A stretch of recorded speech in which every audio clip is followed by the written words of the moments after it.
pays, question d'apporter le développement durable et intégré. Si vous pouvez quand même applaudir les femmes qui sont devant vous, soyez gentils. À ce qui concerne notre ordre, parce que c'était prévu qu'on commence à 12 heures, nous sommes passés déjà à notre mot de bienvenue. De sensibilisation pour l'entrepreneuriat féminin, CONACEF possible, qui regroupe 12 structures, dont FEFCO, FENAPEC, RAF, COPEMECO, LCCN, AFECO, CNFFEC, LAPS, AFAC, FEPACIB, RENAFER et CONETCO. AFECO a donc bénéficié du financement de l'ONU Femmes dans le but de faire le plaidoyer auprès des autorités concernant les entraves à l'entrepreneuriat féminin, former, informer et éveiller les femmes qui ignorent l'existence des textes de loi en vue de changer leur comportement. Pour y arriver, une série de réunions de consultances, des ateliers de formation sur les plaidoyers, des matinées de coalition, de conférences débats, de l'organisation de la marche dénommée Marche de l'entrepreneuriat féminin, de la mise en place de 12 points d'écoute et d'échange dans 12 marchés de Kinshasa, l'organisation du tournoi de football dans le cadre de la campagne sur la masculinité positive ont été organisées. Les réunions des consultants ont été organisées du 12 au 22 juillet 2022. Les ateliers de formation sur les plaidoyers ont été organisés du 25 juillet au 9 août 2022. Les matinées de coalition ont été organisées du 5 au 12 avril 2023. L'Afterwork, donc dîner d'échange, a été organisé le 14 avril 2023. Un tournoi de football a été organisé au terrain Lissaga dans le cadre de la masculinité positive. La mise en place de 12 points d'écoute et d'échange dans 12 marchés de Kinshasa a été organisée du 18 avril au 20 mai 2023. Concernant l'implantation de nos points d'écoute, nous sommes dans les marchés Gombari, le marché Upen, le marché Ngunza, le marché Luza, le marché Kapela, Lufungula, Ngwaka, Matete, Delvo, Gambela, Bikeko et Mongafula. Ensuite, nous avons créé le club d'écoute que nous avons dénommé Impala.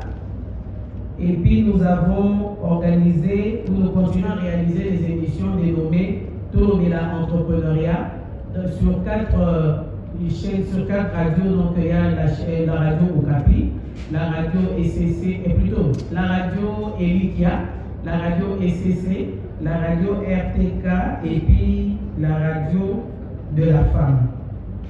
Ces activités ont connu la participation de 375 personnes, dont des femmes entrepreneurs, dont membres du CONACEF et des ACEF, des femmes vendeuses des marchés de la ville de Kinshasa, des femmes du secteur informel et vulnérable, des juristes, des sénateurs, des députés et des confessions religieuses, de l'administration publique, ANADEC, ANAPI, Guichet Unique, PME, DGU, des autorités politico-administratives, les policiers, les bourgmestres, les ministères, la presse et les administrateurs des marchés.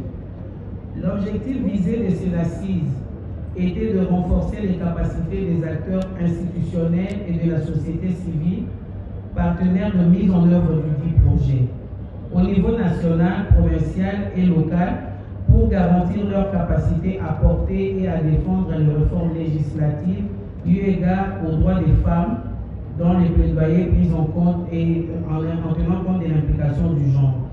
Ayant diagnostiqué quelques problèmes liés à l'exercice de leur travail, les femmes entrepreneurs de Kinshasa ont décidé, dont nous, avec toutes ces femmes, nous avons décidé de mener un plaidoyer auprès de l'autorité.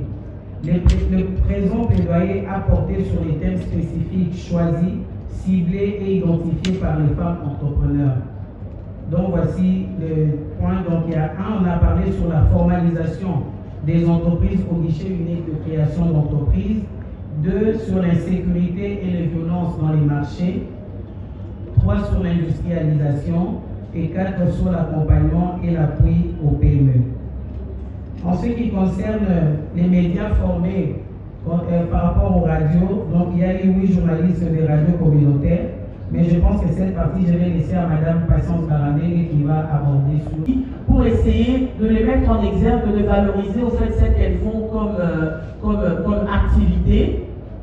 Et à la fin, au-delà des femmes entrepreneurs là, nous avons aussi sélectionné les entreprises locales, donc privées, les entreprises privées, les entreprises étatiques, les PME et tout. Et donc, eux aussi sont formés sur les principes de RSE et tout ce qui est principe d'autonomisation de la femme.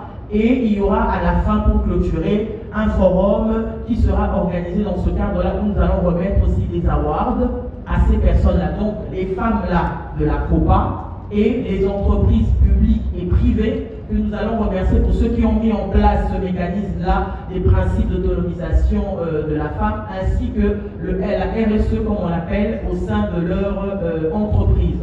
Alors après, nous avons le volet où nous avons tourné un film documentaire. Et donc ce film-là, bien sûr, qui est déjà en finition, donc la diffusion se fera à partir du mois prochain. Et donc tout ça est toujours dans le cadre de la pérennisation de ce projet-là que nous avons commencé. En tout cas, pour le reste, nous attendrons les questions venant de votre part. Je vous remercie. Merci. Votre présence, dis-je, prouve à suffisance l'intérêt que vous portez au sujet qui nous réunit en séjour, à savoir réforme et dissémination des textes et lois favorables à l'entrepreneuriat féminin à Kinshasa, dans le cadre de la mise en œuvre des stratégies de l'autonomisation de la femme, l'une des causes qui empêche la femme à jouir de ses droits, enfin d'accéder aux postes de décision à tous les niveaux et de bénéficier de ses droits dans tout le domaine de la vie. J'ai pas d'MPME, ndesika oyo toko bénéficier na projet wana. Ma part ça, ministère et industrie, accompagnement penza comme tel, ezalité. FPI, faut financer ba maman bazali penza en quatre industrie. Eza penza te. Donc nous sommes tolobeli sur accompagnement et ba PME. FOGEC ezali pour nous sa fonds de garantie pour ba toba ki ozoba crédit. Mais FOGEC alors ça musala ndambu tozoye ba penza bien te. Hein? Donc on a besoin vraiment d'informations en bongo, ba vulgariser yango. C'est pas pour vulgariser te biso tozali ana pona yango. Moni ba soldat na biso baza ba ASF. Bon qui ne ba dire explication là-bas. Bango baza bato bakenda na terrain. Bako mona biso to pesi bango ba ASF na biso basali musala pona ko vulgariser parce que moto azali na information te moyen accéder na bénéfice ya eloko ezati. Donc je pense avoir parlé du guichet unique, l'accompagnement des PME, l'industrie et j'ai oublié le quatrième, donc ça me reviendra. Voilà, donc il y a les 4 points essentiels dont on a abordé dans notre argumentaire. Et dedans, tout est message, tout a 55 messages. Message, on les a conçus parce que la formation à plaidoyer, na finale, il faut oublier ça message. Message pour s'adresser à cible ici, Kabino Bokei. Tobimi ça 55 messages. Tokoma on a kati annuaire wana, na kati message toujours vers Babosoto, toujours mamba guichet unique, toujours makambebelebe. Ceux qui bazui peine ya kotanga argumentaire na biso wana, bako comprendre ce qu'il y a. Tous on a accusé de réception na bango. Ceux qui bamoni ke koma ki na ba bureau na bango te parce que biso déposer na ba secrétariat na bani. Ba rappeler biso tout que négotier la bango argumentaire parce que ça moussala quand même tout sali pendant 2 ans, mais résultat comité a suivi les allés pour nous hollander là, mais tous hollander là, mais motazo ya babiso te par rapport à argumentaire.